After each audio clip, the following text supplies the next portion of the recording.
Welcome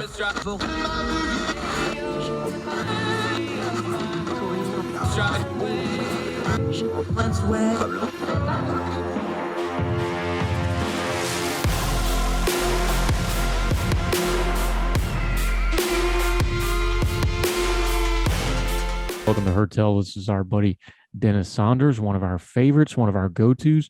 Man, I greatly respect his opinion on a variety of things. And unfortunately, my friend, we are once again talking about your beloved city of Minneapolis.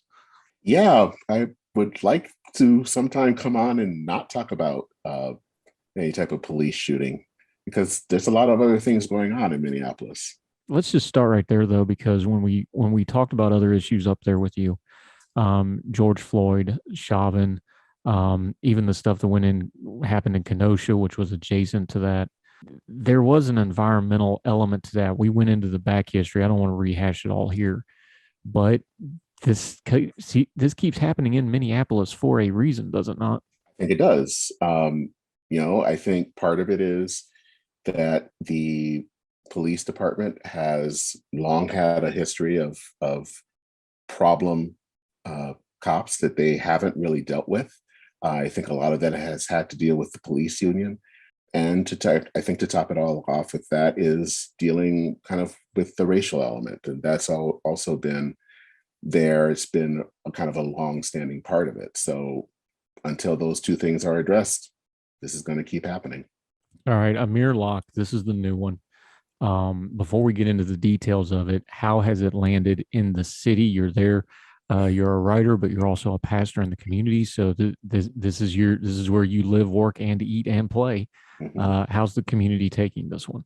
Well, there is a lot of justifiable anger, and this was actually brought up at church yesterday in our prayers. So there are lots of people that are upset, and I think again because this is happening again, we've had as a community dealt with a number of police shootings, and I think going at least as far back as Philando Castile in 2016, of course, George Floyd in 2020, and now with Amir Locke. And all of these are things that really the way that they were handled, they shouldn't have happened. But there you go.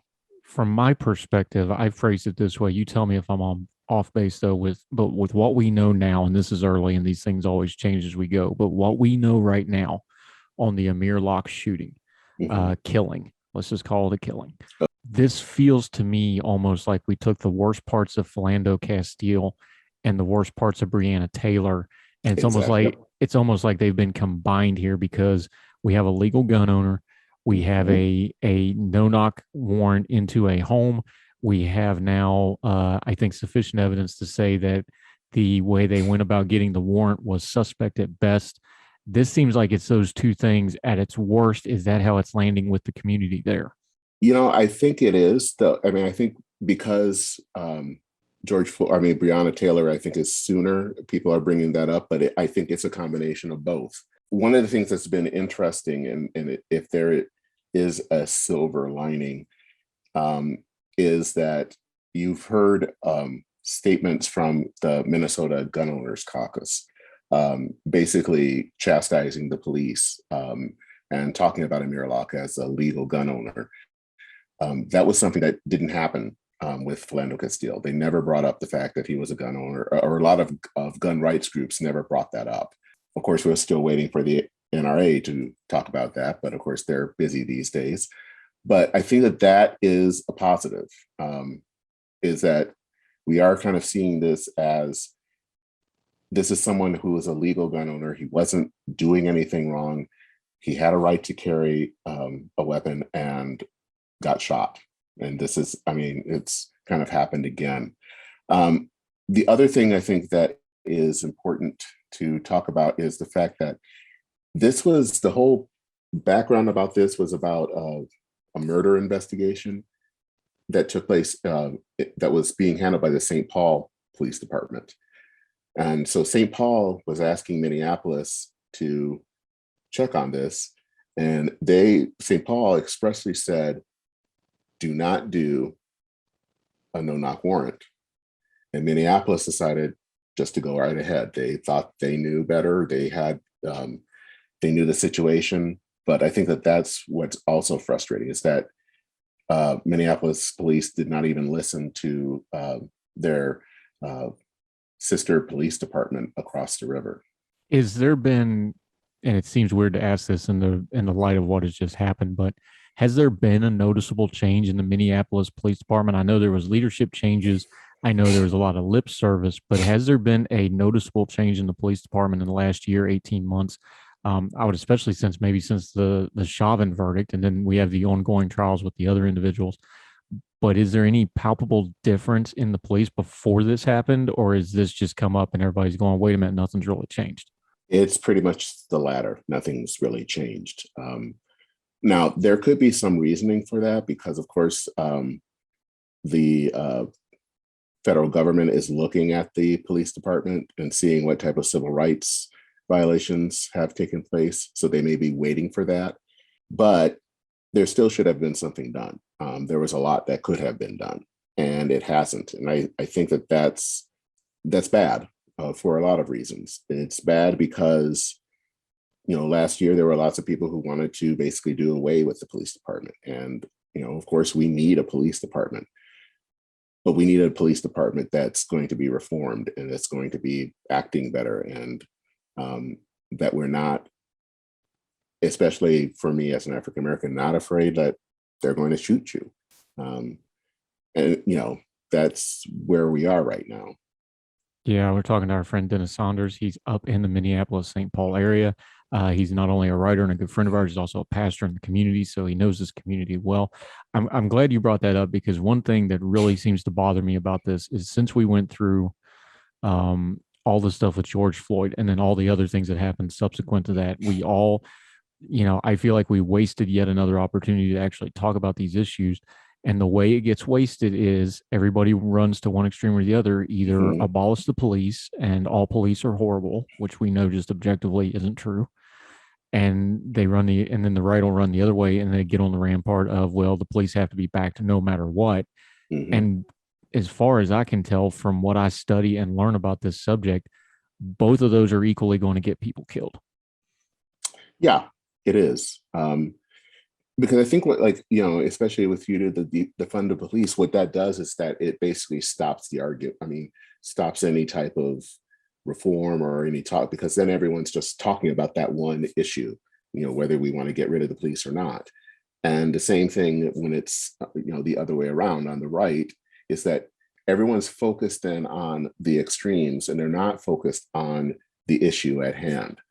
Um, I think that was one of the major problems right after George Floyd. There was some movement, especially in Washington, to hopefully get something happening. But everyone was focused on either defunding the police or the police need to be backed up no matter what. And we didn't really sit down, hammer out how can we prevent this from happening. And that's kind of what's been happening here, and I fear it's gonna happen again. Yeah, talking to our friend Dennis Saunders. Um, since you brought it up anyway, is the lesson to this the one size fit all from Washington is just never going to work? It's probably never going to get passed anyway, but it just isn't applicable because you have, like you just said, Minneapolis, St. Paul, you have the Twin Cities. That's kind of a unique situation where they're very inseparable in a lot of ways. That's different than other metro areas. That's certainly going to be different than a rural area or a sheriff's department that has to deal with things. We've seen the situation with Aubrey down in Georgia, where it was more of a rural situation, a suburban situation, and you had corrupt prosecutors. Is the lesson here that we really need to maybe stop thinking about a one size fit all bill, and this is going to have to be a local level area first type of reform movement? I think it is, just because the police is a local issue. I think you just brought up Ahmaud Arbery, and if I'm not mistaken, there was a certain law that was kind of being used by his killers to justify the killing. Georgia was very quick in getting rid of that law, and it was a law that had been around since the Civil War. That's basically, of course, where it would work because it's the local issue. It was very specific to Georgia, And it's going to have to work here too in Minnesota. I mean, I think the state House and the state Senate are going to have to work on this with the governor. This is going to have to be a local issue. Washington can help in some ways, but ultimately, the police, any type of police, is a local thing. It's not, and any solution has to come from the local, because Washington isn't going to be knowledgeable of what some certain cities or a small town or a rural area will need. Yeah, we're talking to our buddy Dennis Saunders. He is in Minneapolis. He knows these issues intimately well because, unfortunately, this is his third or fourth time on this program talking about them. When we come back, we're going to dig into some of those specifics of Minneapolis, the specifics of this case as we know it, continue to get his great insight on it. More with Dennis Saunders on Heard Tell right after that.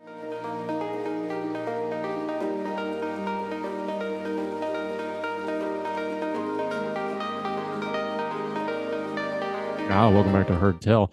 Hope you enjoyed that nice long break. We're back with Dennis Saunders, our buddy. All right, let's get into the specifics of this case a little bit. Before we go to Amir Locke, though, anytime this happens, I always like to zoom out to government accountability.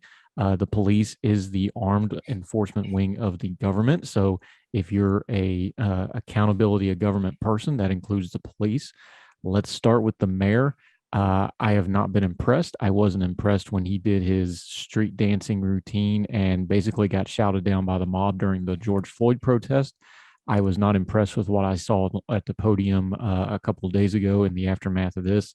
But you're local, you're on the ground. What is the sentiment about y'all's mayor and his leadership? I think most people would agree with you. He won a second term, and supposedly this was an issue.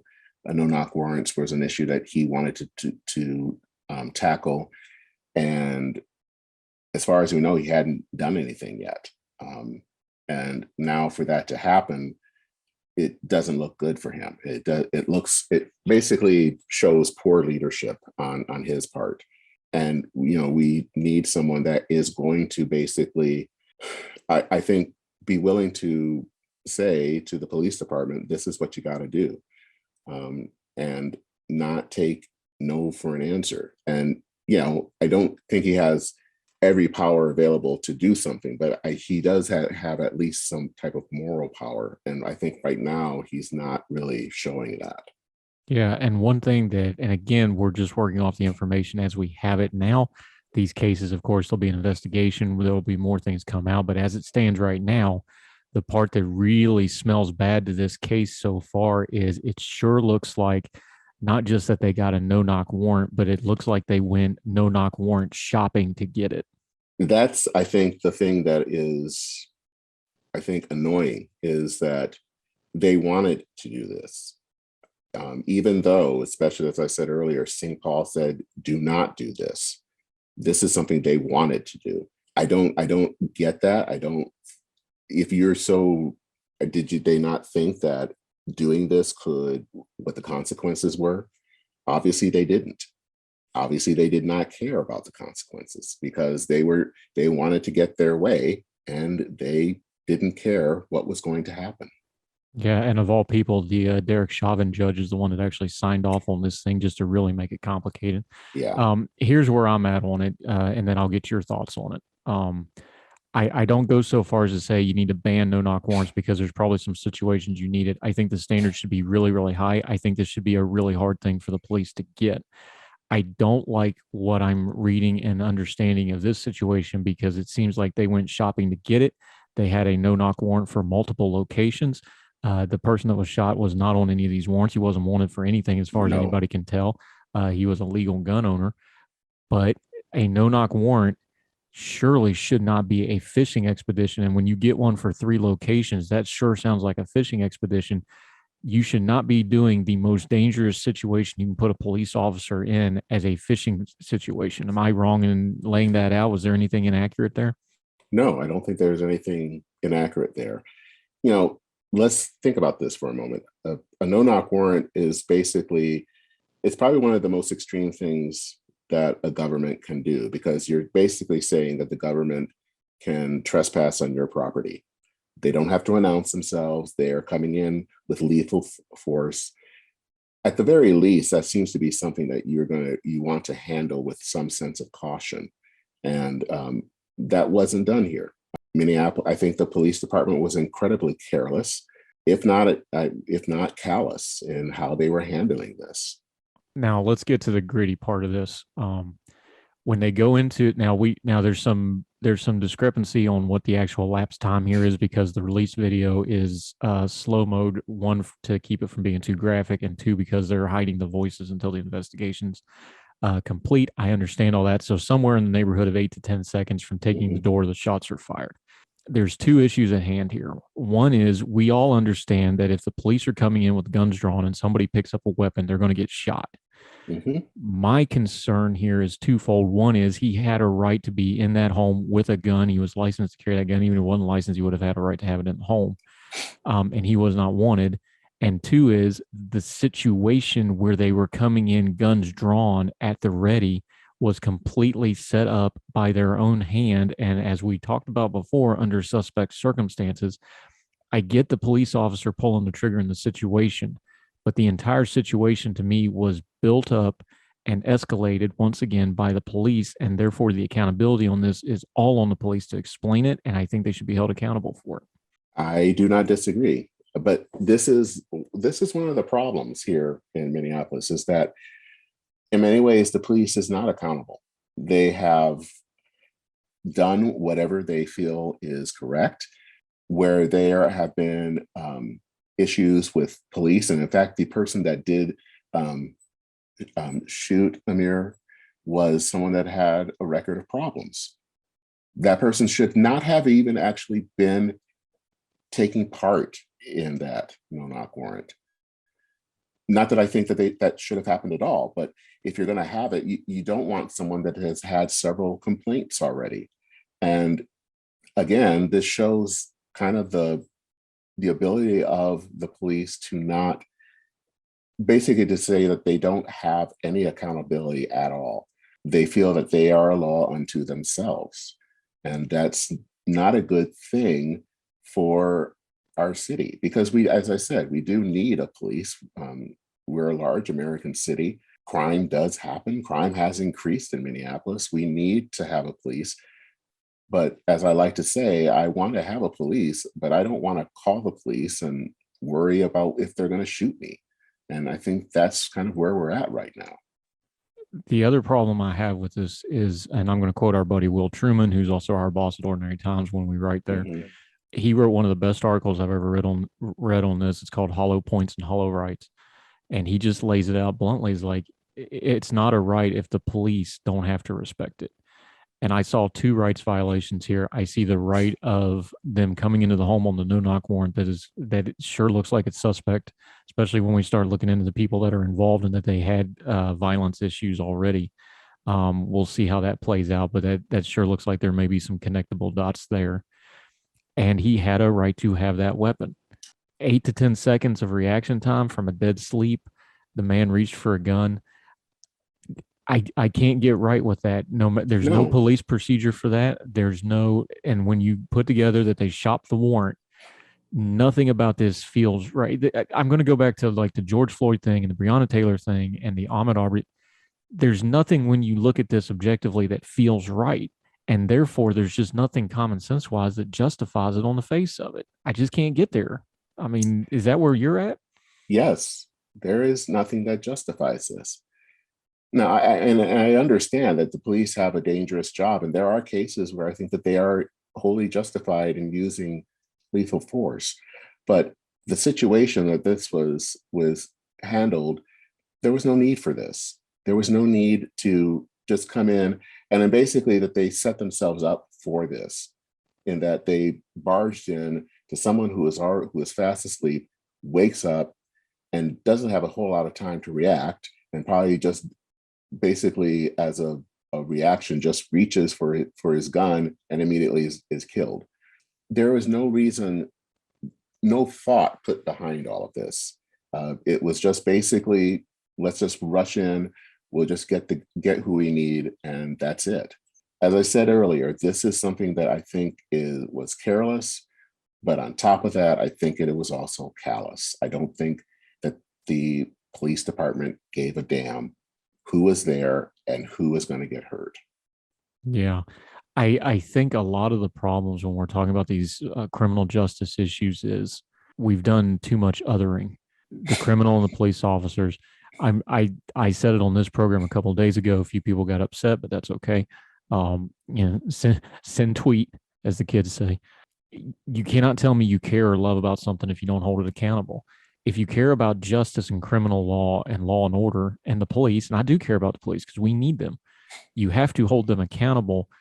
I think we've just had an entire generation of police, at least my lifetime's worth, where we have escalated and escalated and escalated the mentality of everybody's out to get them. And I understand, again, the job's dangerous, but we have the militarization of the police.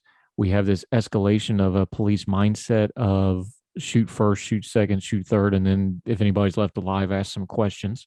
And that may sound harsh, but that's where we're at because we have this paradigm now of police versus everybody. And we have lost in my opinion, especially in cities, we have lost the concept of peace officers and that they are supposed to be the de-escalating force in the community. Mm-hmm. And and I'm not even trying to make a point here. I'm just kind of venting. I don't know how you fix that because it took a couple generations to get there. I don't think you're going to fix the current generation that's already inculcated with it. What do we do? Well, one of the problems, especially here in Minneapolis, but I think nationwide, is, and you just said it, police are supposed to be peace officers. Or as someone once said, police are supposed to be viewed as guardians. But the problem is that a lot of the training has them viewed as warriors. And there is a big difference between those two. One is supposed to protect people. The other is supposed to kill people. Those are just the two different functions. And there's been a lot of training that focuses on a warrior. And when you have that kind of a mentality, and I don't want to trash the whole concept of a warrior, but that's something that you have. That's why we have a military. That's what a military does.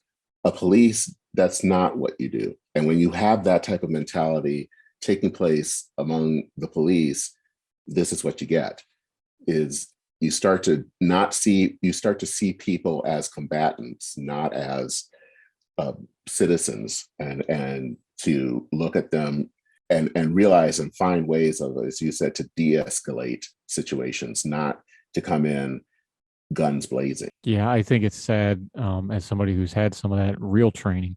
When we have police departments that wouldn't be in line with LOAC, that's the law of armed conflict, or just the rules of engagement of war, and especially the LOAC training and escalation of violence training and use of force training that the military has to abide by when they really are in those situations overseas. And our police would not meet those standards. There's something bad wrong, but that's another topic for the other day. But that's the case. But I think they're doing stuff that if we did it in Iraq, you'd be in Leavenworth for 20 years, no questions asked, and they're getting away with it. Yeah, and I agree. I think our military has rules of engagement. I mean, they actually have all of these rules that justifies when you can use force and not. So even with the police, when they do this warrior training, it's not necessarily training even as a true warrior, because there are certain ways that our army, our military are trained, and they're just trained as if to be a warrior is that you just go off and kill with wantonly. Yeah, it goes back. I think that callousness is something we're going to have to really talk about, and I will bet money if it comes to a trial that will come up. Dennis Saunders, we got to leave it there. I hate to, because I could talk to you all day. I always respect your opinion and your insight, especially on things that are happening in your backyard. Let folks know how they can follow you. You're a brilliant writer. You write at ordinary-times.com with us frequently, but tell folks what else you got going on. I know you got your Medium page and your social media. Mm-hmm. Yes, I do have, you can follow me on social media at Denman. It's on in Twitter, so it's at DENMINN. You can also listen to my podcast, which is En Route, and you can find that at enroutepodcast.org. Yeah, his podcast is great. I've been on it a couple times. He delves into religion and politics, those two things you're not supposed to talk about in front of polite company. So make sure you follow him. Good guy, buddy. I appreciate your time today. I appreciate you jumping on short notice. And we'll talk again real soon, my friend. All right. Take care. Thank you, sir.